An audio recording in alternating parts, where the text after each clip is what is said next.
Voilà. Oui, la cérémonie de prestation de serment du président Adama Barrow vient de se terminer à l'ambassade de Gambie à Dakar. Chérif Dia suñu reporter bi nga xamante ni moo ñu fa toogal dina dugg léegi ci ligne bi waaw Chérif Dia ñu ngi lay nuyuwaat donc cérémonie bi fu mu nekk ni jeex na. waaw cérémonie bi jeex na wante daanaka daal Mamadou mbiram Gambie mi dafa mel ni histoire an ko topp ndax am na li ñu ci mën a jàpp mooy président bi finalement dafa prêter serment ci njiitu Barrow avocat yi nekk fële ca Banjul donc prêter serment devant ce qu'on peut appeler ici au Sénégal le bâtonnier de l'ordre des avocats là-bas en la personne de Chérif Tambédou. Bon, j'ai posé la question à des ressortissants gambiens, ils m'ont dit que c'est tout à fait. am tey gi lépp loo xamante ni l'armée la en tout cas ci wàllu sécurité ca Gambie muy militaire nga policier nga wala gendarme nga ci moom nga war a jëlee ordre ndaxte mooy chef suprême des armées comme ni ñu koy waxee. très bien yow yaa ma gën a dégg wolof kon noonu la ci gàtt yi ak ñi ci mbedd mi Gambie yëpp ñoom ñoo fa nekk di way hymne national bu mel ni kon unité boobu mu woo leen ñoom wuy si nañ ko te tamit moom Adama Barrow comme ni nga ko waxee dafa mel ni kon taalal na loxo Gambie yëpp mbiram réconciliation wax na ko ñu déggal ko donc loolu léegi lañ mën a tëgg daal ci li nga xamante ni moom mooy investiture bi jeex na mi ngi waaj a dugg ci otom nag ngir xam na delluwaat këram xam na laaj bi nag mooy kañ lay dem Gambie. waaw Chérif Dia jërëjëf kon ñu bàyyi la nga dellu si ak image yoo xamante ni jël ngeen ko foofu xanaa rek Muniru Si ak Barka ngeen jàppale ma ci avant ñuy tënk discours bi nga xamante ni Adama Barrow def na ko léegi gannaaw buñ ko installé en tant que président de la République bu Gambie prestation de serment bi am na traduction bi nga xamante ni texte bi lire na ko ci anglais traduction boo xamante ni ci wàllu ci kàllaama français traduction non officielle nag dafa ne moi Adama Barrow j'assumerai mon rôle et exécuterai les fonctions de président de la République de Gambie. Je préserverai et défendrai la Constitution et je ferai appliquer scrupuleusement le droit à tous les citoyens selon la loi, sans crainte ni faveur, ni affection, ni mauvaise volonté. Donc, Dieu aide-moi. Fin de citation du serment de la République de Gambie, du serment du président de la République de Gambie, tiré bien entendu de la constitution gambienne. Muniru Barka loolu mën nañ ko tënk ci naka ci wolof ci waat bi nu mu waat nii. waaw xam nga engagement la. damay bàyyi ñambur bi njëkk wolof quoi. waaw am na solo parce que serment dafa am solo boo xoolee serment constitution Gambie. dafa doy waar. parce que foofu rek ngay dégg nga naan man diw. yeneen pays yi doo dégg ñu ni man. Ablaye Wade. waaw dafa ne moi Adama Barrow waaw. ça veut dire que bis ni ki tey. la gestion de l'État moo ko yore. Deuxièmement. du waat devant la nation. dégg mu ni devant je jure devant Dieu et devant la nation comme ni ko Sénégal di defee. moom ci boppam dafay nekk un membre intégrant de la nation. loolu la ñu tuddee une interprétation inclusive dafa dugg ci biir. waxandoo au nom de la nation moom Adama Barrow bis ni ki tey mooy Gambie. moo tax mu ni yàlla dimbali ma nag ci loolu fin bi. parce que dafa wane beneen aspect mooy aspect. croyance bi nga xamante ni laïcité bi sax am nañu ko posé keroog ni est-ce que bu waxee ni Dieu aide-moi mën nañ considérer que ni laïcité bi ñuy dégg ñun war na mën a am Gambie yooyu ay développement ailleurs la mais loolu mu liir noonu mën na ko maîtriser mën na ko mokkal mais dafa nekk ci li ñuy tuddee le formalisme day yëkkati loxo droitam jàkkaarloo structure bi ko war a recevoir lire ko scrupuleusement te bu koy lire itam du moom moo ko war a wax dañ ko koy saax moo tax nga gis ki taxawoon ci wetam naan ko waxal lii muy wax ba mu jeex boobu nag su paree rek ba ñu accepté ko ci la nekk président de la République bee passé candidat élu la woon à partir d'aujourd'hui léegi nag mooy président moo tax Yaya Jammeh nekkatul président tey la koy do heure bi nag minute bi passé ci la ko nekkatul woon parce que tant que investiture amul. kee jógeegu fi. bien vrai que mandaam jeex na démb à minuit. mais investiture mooy def le président. l'élection mooy def l'élu. très bien waaw Barka ci tënk. pourquoi may wax loolu sax mooy nga baal ma rek Sénégal dafay arrivé fii ñu naan waaw conseil constitutionnel mooy kan moom. ba ki ñu fal bu bëggee def conseil ni ko déedéet parce que conseil mooy def président l'élu ki ñu fal le 25 mars passé bu nekkee Sénégal la. il est devenu le président le 3 avril devant le conseil constitutionnel. Absolument. moo tax le conseil constitutionnel c'est l'organe le plus intéressant le plus suprême. Absolument. parce qu'on dit l'organe suprême. C'est ça. mais comme on parle en ivoirien. c'est l'organe le plus suprême. c'est ça donc fu mu ne nii daal mën nañu jàpp ni Adama Barrow mooy président de la République bu Gambie. Yaya Jammeh moom fu mu nekk nii ancien président rek. nañ ko mën a woowee ancien président. Barka ci tënk discours bi nga xamante ni Adama Barrow discours bu njëkk def na ko léegi liñ ci mën a jàpp mooy def na discours boo xam ne buy apaiser la compte tenu circonstances yu xew Gambie luy boole la nee na ci tënk wax na lu bari mais ci luñ ci gën a jàpp lu am solo nee na ndamam bi ndamu démocratie la ndamu démocratie la te tey drapeau Gambie gis na ne dina yéeg fu kawe dina fa flotter loolu am na nee na tamit du amul koo xam ne dañuy jàpp ne kii moo gagné wala kii moo ñàkk ñëpp ñoo gagné Gambien yëpp ñoom ñoo gagné ci élection bi wax na tamit ne ñaan na tënk lépp lu muy def ci bonne gouvernance ci action yu mu war a jël ci Gambie mais ci lu mu mujjee moo ëpp solo ci jamono yi ñu nekk nii woon na njiitu armée bi yëpp ne leen nañu jàpp ne à partir de maintenant moom Adama Barrow moom mooy seen njiit loolu nag ci waxtu yi ñu toll nii lu am solo la parce que xam naa lu ciy tegu mooy dinañ xool ndax chefu armée yi ñu fa nekk ñi dinañ ñëw prêter allégeance du ñàkk mu am ci ñoom ñi nga xam ne dañuy jàpp ne léegi moom nee nañ moom mooy commander in chief muy kaddu bu am solo ci Gambie commander in chief mooy commandant en chef chef suprême des armées à partir du moment tey muy nekk chef suprême des armées war na leen mën jox ndogal ne leen dem leen def lii wala bu leen def lii et cetera loolu lu am solo la ci fii ñu nekk nii te day gën a dooleel waa CEDEAO yi nga xam ne ñoom ñu ngi pare def ay action foofu leneen lu mu ci bëggoon yokk rek ci prestation serment bi am na lu ñu ci waxtaan noonu hors antenne pour xool valeur bi est-ce que daf ko waroon def ci devant président cour suprême bi wala ci président juriste ak affaire yu mel noonu prestation serment mun nañ ko def sax defaat ko mënoon na ko def tey mu am ay kaddu yoo xam ne dafa manqué ci kii bi mu defaat ko te du yàq dara ci investiture am te loolu Obama def na ko fii ci Afrique Macha Kérékou def na ko bi nga xam ne dafa fàtte woon benn bout de phrase mooy les manes de nos ancêtres te wax ko woon defaat na ko fi ñu gën a jege sax président Ibrahima Boubacar Keïta def na prestation de serment mu jum mu defaat ko donc tey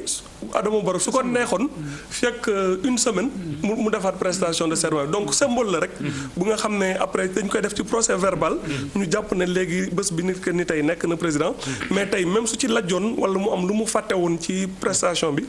su ko neexee da koy defaat rek am na leneen ci kàddu gi wax na ni amul kenn ku perte ñëpp a gagné loolu kàddu bu am solo la kàddu bu am solo la Mamadou parce que ci nguuru Yaya Jammeh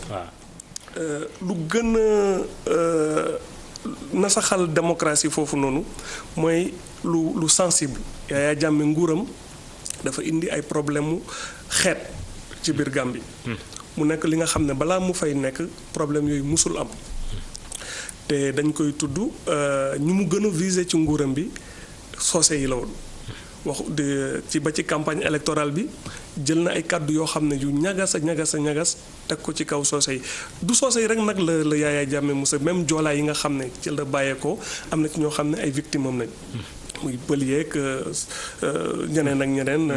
saraxu léegi yëpp nguuram dafa indi ay affaire u xeet mais Gambien yi ñoom nanguñu ko topp ci loolu seen discours depuis bu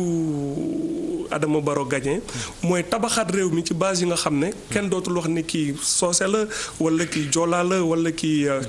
wolof la ñëpp ànd nekk doomu ndey loolu wax na ko ci kàddoom tey yaakaar naa ne su bëggee toog Gambie bëgg présider Gambie loolu problème bu mu war a njëkk résoudre la mooy wax na ko mooy national unity war na nasaat nekkaat puso mu ñëw diggante communauté yi parce que Yaya Jammeh bëggoon na yàq Gambie indi fa ay problème xeetoo te loolu noonu gis nañ ci Afrique ay musiba yu mu fa indi loolu su fekkee yàlla dimbali na ko mu def ko. mu daal di leen woo te fekk yemul rek ci ay kàddu mais mu jëfee ko. mu bañ a nekk aussi revanche. mu bañ a nekk ne parce que tey moom ci communauté bii la bokk te ñii xawoon nañ leen noot moom tamit su ñëwee day fayu su deful loolu rek indiwu fa ay affaire fayanto wante dafa ñëw mu tabax réew mi daal di ci boole doomu Gambia yëpp ñëpp nekk benn. loolu su ko defee dina nekk jéego bu rëy. très bien alors Mounirou waaw prestation bi waaw li Barka wax waaw bëggoon naa ci teg leneen. kii recevoir serment bi nee nañu moom mooy njiitu maanaam barreau bu moom mooy bâtonnier bâtonnier bu Gambie avocat bâtonnier bu Gambie. waaw xam nga li ñuy wax ndax loolu mën na nekk. waaw le droit est un fait culturel. ku nekk ak na ngay dundee na ngay tëgg sa yoon. ñoom common law la ñuy fonctionner ñun bokk ñu nekk ñu common law les anglophones. Gambie souveraineté may na ko mu organiser droit am nu mu ko neexee l'essentiel mooy na conforme rek ak ni ko constitution bëggee. te comme am na ku wax d'après li Chérif Dia wax sànq nii Gambie bu fekkee cour suprême te mooy li am constaté nañ ko amatul. parce que Yaya Jammeh moo leen tas ba pare di leen woowaat kenn ñëwul. parce que particularité cour suprême mu Gambie mooy du woon ay Gambiens ñoo fa nekkoon. ñii ay Ghanéens lañu ay Nigérians. donc bi ñu ay Sierra Leone bi ñuy jëlee congé dañoo ñibbi. mu leen di woo ñëwuñu. donc cour suprême amul. te loo xamante ni dañ ko war a def ndax mooy tax réew mi taxaw parce que réew du am te amul njiit. waaw ñoom nag ñu prévoir que ni bu nekkee lii am na le bâtonnier bi nga xamante ne mooy représenter l'ensemble des avocats war na ko mën a jël parce que itam institution la. loolu mooy bu njëkk bi ci tegu mooy l'unité nationale gis nga Mamadou. on a 3 leçons yu ñu war a tirer ci élection wu Adama Barrow. bu njëkk bi mooy discours bi mu wax l'unité nationale. l'État repose sur la nation. or la nation dafa am 2 thèses. ce qu'on appelle la thèse objectiviste maanaam man Mamadou Barka kii lébu la kii pulaar kii séeréer ñun séeréer yi dañuy nekk suñu côté lébu yi nekk seen côté wala fi nekk seen côté ñuy tirailler ku ne naan maa gën sa morom loolu la fi Hitler mettre en place dans le Troisième Reich avec son livre Mein Kampf les critères objectifs langue appartenance culturelle patrimoine ñuy ànd ku nekkul ci yooyu ci ñun doo ànd ak ñun am ñu ni indi la thèse subjectiviste maanaam dañuy bàyyi waaso yeeg cosaan yeeg diine yeeg tarixa yi teg fële li ñu intéressé mooy li ñu bëgg a nekk mën a geew le volontarisme et loolu boo xoolee moom la Barrow woote nañu teg fële waaso yi teg fële askan yi teg fële diine yi nekk benn loolu ñu tudd l'unité nationale te loolu mooy la richesse de l'Afrique pays yi ko incarné wul yépp gis nga fa mu mujj Rwanda Hutu Tutsi Côte d'Ivoire musulman chrétien ainsi de suite maintenant bu ñu réussir loolu comme ni ko Barka waxee mu bañ a yem ci wax mais mu jëf ko commencé ko ci moom ci boppam bañ a jël ay mbokkam ak ay ñamu bokkal jox leen mbir yi comme ni ko Yaya Jammeh daan defe dina am lu mu jur lu baax ci wàllu stabilité ndax la pérennité de l'État dépend de la stabilité nationale tant que la nation n'est pas unifiée état bi day nekk toujours dans une instabilité bi ci tegu mooy Barrow du homme politique te léegi Barka jàngal na ma leneen ci moom dafa jóge ci société civile jóge itam foo xamante ni bokkul ci cadre yi nga xamante ni wala canaux yi ñuy définir les futurs dirigeants de ce pays moom arabisant la jóge ci société civile ñëw fekk parti politique classique yi mu tege leen fay am na ci benn parti politique quand même bu mu bokkoon mooy UDP après la ci bokkoon mu nekk seen trésorier mais bi mu koy fal pour mu nekk njiitu coalition bi dafa démissionné nekk société civile donc société civile ñëw na écarter les partis politiques classiques ñëw dindi un régime militaire day wane ni donc dafa am benn crise bu parti politique yi am à travers le monde entier Trump élection loolu la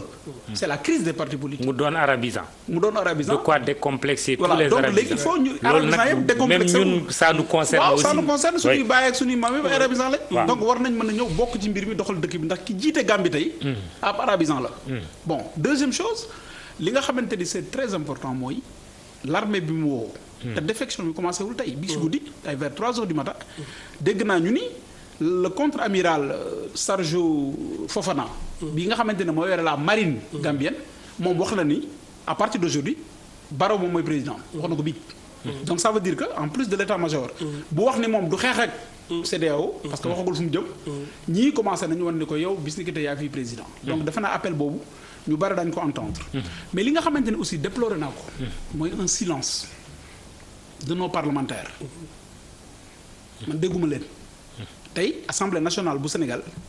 assemblée nationale bu Gambie waroon nañu waxtaan pour seeti kii ñuy wax Yaya Jammeh donte pour man dañ naan nit day dégg mais dama foog ne Yaya Jammeh dootul nit man loolu laa jàpp man. ndax nit dana am lu rus bu fekkee nit dafa am lu muy rus ku dem ba amatoo looy rus dootoo nit parce que roi du Maroc ak li ko yàlla may ci ora ak lim la garanti lépp wax ak yow déggoo. CEDEAO say nattaangoo jógee fa ñu jógee. ñaari yoon seet si la ñaari yoon waxoo déggoo. Aziz démb bi muy dem laa ne sama gars yi lii de mooy dernière chance te bis bu ñibbee. kilifa diine ak aada yi kilifa diine ak aada yi. su président Mauritanie ñibbee. su génnee dem moom kese rek mooy am na échec. moo tax waxtaan bi amoon fële salon présidentiel à l'aéroport de Dakar. pour man waxtaanu arrondir les angles la woon rek mais ba mu fay jógee. bu amoon réussite da koy yóbbaale te wóor na ni ma proposé na ko après lañ ko wax ni proposé na ko mu ñëw Mauritanie. day wane ni kon ki ñu amal affaire dootul nit. maintenant li nga xamante ni wax nañ ko jàmm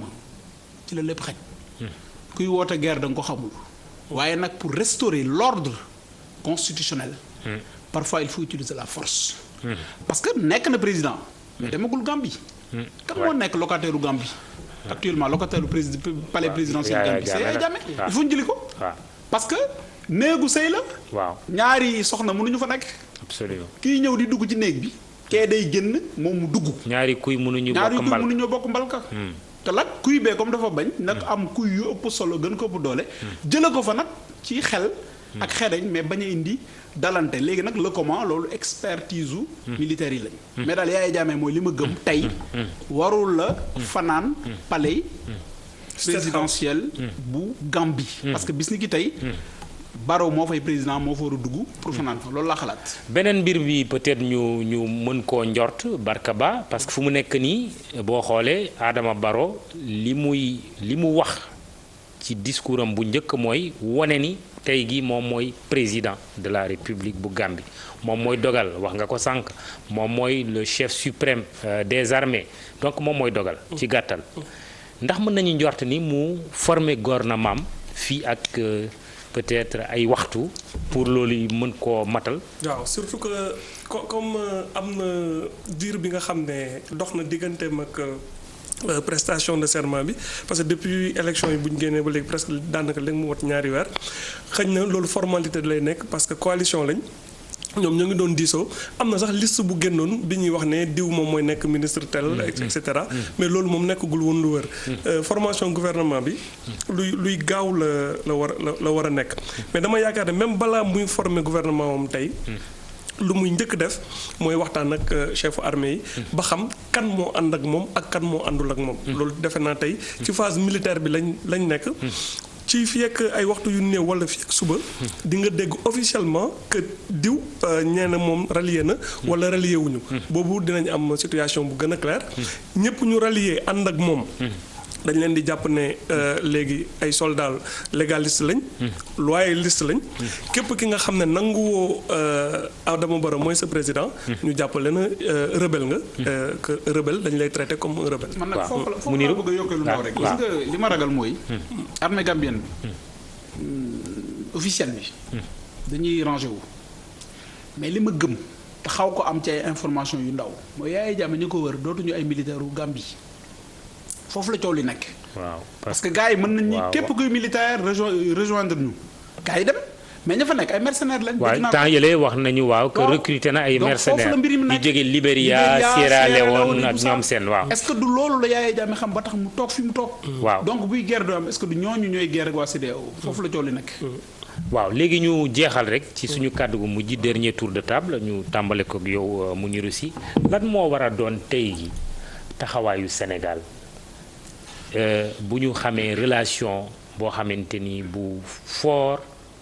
boo xamante ni am na diggante Sénégal ak Gambie tey jii Adama Barrow prêter serment ci Ndakaaru mais mën nañu ne ci ambassade Gambie ñu considérer ko comme territoire gambien waaye ba tey ci Ndakaaru la lan moo war a doon taxawaayu Sénégal ci tey jii page bi ubbeeku gannaaw bi Adama Barrow prêter serment. day wane ne rek hasard amul Sénégal bi lañ wax. xam nga tey Adama Barrow yàlla mënoon na ci pexeem mu nekkoon Mauritanie wala mu nekkoon Mali kon duñ tudd Sénégal tey mais yàlla wanewaat na ni Gambie mooy Sénégal Sénégal mooy Gambie taxawaayam mooy ni ñu taxawee ci diplomatie bi waxtaan jéem a trouver solution pacifique taxawaayam itam mooy bu fekkee action militaire war na am ñu bañ ko def de manière isolée te loolu mooy li xew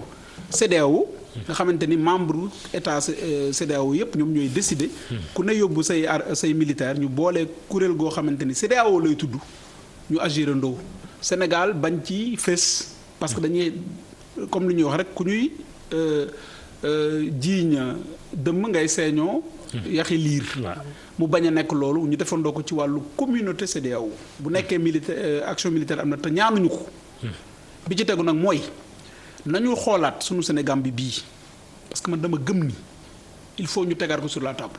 lii wane na ko bi coow amee fan la Gambien yi jëm demuñu Guinée demuñu Mali jege na leen fii lañ ñëw ñun aussi nañu ubbiwaat frontières yi négocier waat ak ñoom te li ma gisee Adama Barrow mu xaw a niroog melokaan sax ci physiquement sunu président bi xëy na dina am leneen lu mu jur ci wàllu jaxasoo diggante ñaari peuple loolu daal laa bëgg pour que président yi nga xamante ne ñoo jiite parlementaires yi ak association civile yi waxtaanaat suñu biir ba demlante beeg dikkalante bi gën a yomb parce que Gambie mooy Sénégal mooy Gambie te ñu ñaan aussi ñi ngi ñaan sëriñ si ñii di julli tàkkusaan war a julli timis ñu fexe ba Yaya Jammeh bu ñu koy jëli ñu bañ koo jëli ci benn ballu fetal buy tàkk mën na nekk ndax am nañu ñu xereñ ñu mën nañu wàcc bale ni ko coppet dara du am bu nekkee mën naa boobu mooy dernière solution bi yàlla na yàlla itam ci mbaaxam wëlbati xelu Yaya Jammeh fii ak 10 minutes 1 heure de temps 2 heures ba mu ne gars yi kat li ngeen waxoon d'accord naa maa ngi ni jébbal naa leen sama bopp maa ngi dem taxawaayu Sénégal